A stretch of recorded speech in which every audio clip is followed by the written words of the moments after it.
매일 성경 큐티 힌트 2024년 12월 10일 아모스 5장 18절에서 27절까지 말씀. 봐 있을진저 여호와의 날을 사모하는 자여, 너희가 어찌하여 여호와의 날을 사모하느냐. 그 날은 어둠이요 빛이 아니라 마치 사람이 사자를 피하다가 곰을 만나거나 혹은 집에 들어가서 손을 벽에 대었다가 뱀에게 물림 같도다.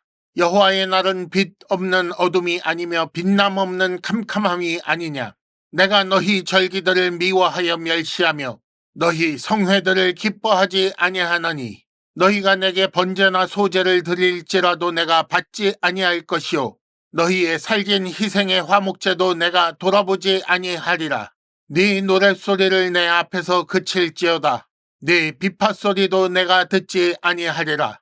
오직 정의를 물같이 공의를 마르지 않는 강같이 흐르게 할지어다. 이스라엘 족속아, 너희가 40년 동안 광야에서 희생과 소제물을 내게 드렸느냐.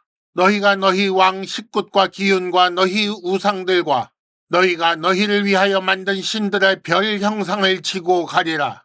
내가 너희를 다메섹 밖으로 사로잡혀 가게 하리라. 그의 이름이 만군의 하나님이라 불리우는 여호와께서 말씀하셨느니라. 아멘. 오늘의 큐티 힌트 3가지입니다. 첫째, 이스라엘의 오해에 대해 생각해 보시기 바랍니다. 둘째, 하나님 뜻에 따르는 삶이 없다면 종교 행위는 가증한 것입니다.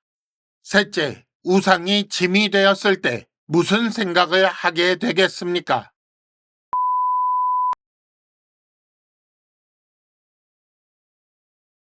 큐티 힌트 첫 번째, 이스라엘의 오해에 대해 생각해 보시기 바랍니다.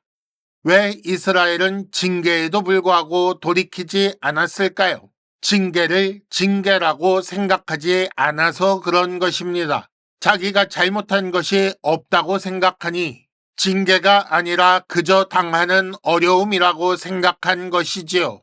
이것이 오해이지만 오해이기 때문에 그들은 여호와의 날을 사모하고 있었습니다. 하지만 하나님은 18절에 이렇게 말씀하십니다. 화 있을진저 여호와의 날을 사모하는 자여, 너희가 어찌하여 여호와의 날을 사모하느냐. 그 날은 어둠이요 빛이 아니라 너희가 사모하는 그 날은 너희에게 화가 될 것이다 라는 말씀입니다. 이스라엘에게 여호와의 날은 어둠이요 빛이 아닙니다. 빛이라고 생각하는 것 자체가 오해입니다. 그날은 사람이 사자를 피하다 곰을 만나는 것 같은 날이고 그날은 반드시 임할 심판과 멸망의 날입니다. 그들이 알고 있는 하나님과 다르게 하나님은 그들에게 심판으로 다가오실 분입니다. 따라서 여호와의 날은 축복의 날이 아니고 그렇기 때문에 오해하는 자들에게는 화가 있을 것입니다. 그들이 오해하게 된 근거는 무엇인가요? 절기, 성회, 이런 때 모여서 번제, 소제, 화목제를 드린 것, 이런 것들을 했으니 괜찮다는 것입니다. 하지만 이 모든 것은 하나님께서 미워하며 멸시하며 받지 않는 것입니다. 힌트 첫 번째, 오해하지 않는 방법. 하나님의 뜻을 바르게 아는 방법이 무엇이겠습니까? 큐티 힌트 두 번째, 하나님 뜻을 따르는 삶이 없다면 종교 행위는 가증한 것입니다. 21절부터 23절까지 말씀과 24절이 대조를 이룹니다. 하나님께서 미워하며 멸시하며 받지 않으실 것과 하나님께서 요구하시는 것이 대조됩니다. 절기나 성회나 번제, 소제, 화목제가 아니라 이거 말고 저거라고 말씀하시는 것인데 그렇다면 저거에 해당하는 것은 무엇입니까? 24절 오직 정의를 물같이 공의를 마르지 않는 강같이 흐르게 하라라고 하십니다. 하나님은 절기, 성회, 번제, 소제, 화목제, 노랫소리, 비파소리를 요구하지 않으십니다. 이는 이미 이스라엘의 시작 때부터 알려졌습니다. 25절 40년 동안 광야에서 희생과 소제물을 드린 적이 있느냐? 그런 것 없어도 너희가 나의 사랑을 받고 살지 않았느냐? 이런 말씀입니다. 그러면 하나님께서 요구하시는 정의, 공의는 무엇인가요? 바로 이웃사랑입니다. 예를 들어서 5장 11절에 나오는 힘 없는 자를 밟고 미래 부당한 새를 걷는 이런 짓을 하지 않는 것을 요구하시는 것입니다. 율법, 즉 하나님의 가르침이 요구하는 것은 언제나 하나님 사랑과 이웃 사랑으로 요약됩니다.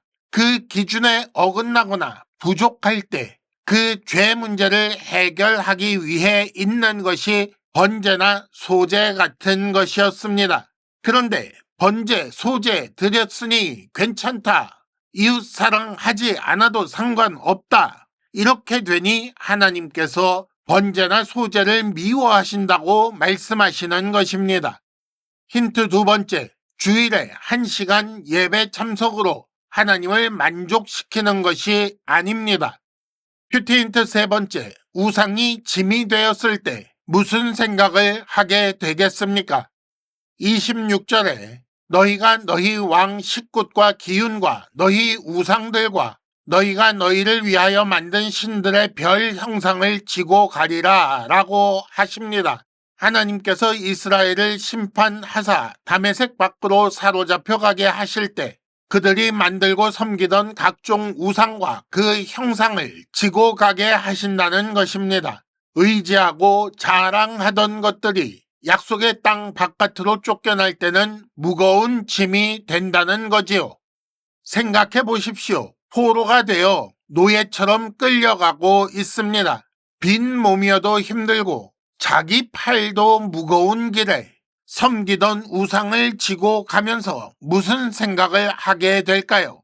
살기 위해 섬겼는데 그 우상 때문에 죽을 것 같은 고통을 느끼면서 그들은 과연 무슨 생각을 하겠느냐는 말입니다. 하나님 뜻을 따라 정의와 공의와 인애를 추구하는 삶이 부담스러워서 절기 때 번제로, 소제로 하나님을 적당히 만족시키고 그 외의 날에는 자기 욕심을 따라 살아왔는데 그 욕심 때문에 자기 삶에 받아들인 모든 것이 이제 어깨 위에 올라타고 죽이려고 내리 누르는 것 같은 압박감을 느끼지 않겠습니까? 살기 위해 추구한 것이 죽이는 것이 될 때까지 하나님께서 주시는 경고를 무시할 것인가? 잘 생각해 보아야 할 것입니다. 힌트 세 번째, 사도 바울도 비슷한 말씀으로 경고하십니다. 어리석은 자가 되지 말고 오직 주의 뜻이 무엇인가 이해하라. 이상으로 2024년 12월 10일 매일 성경 큐티 힌트를 마칩니다. 여러분 큐티를 통해 은혜 많이 받으시기를 바랍니다.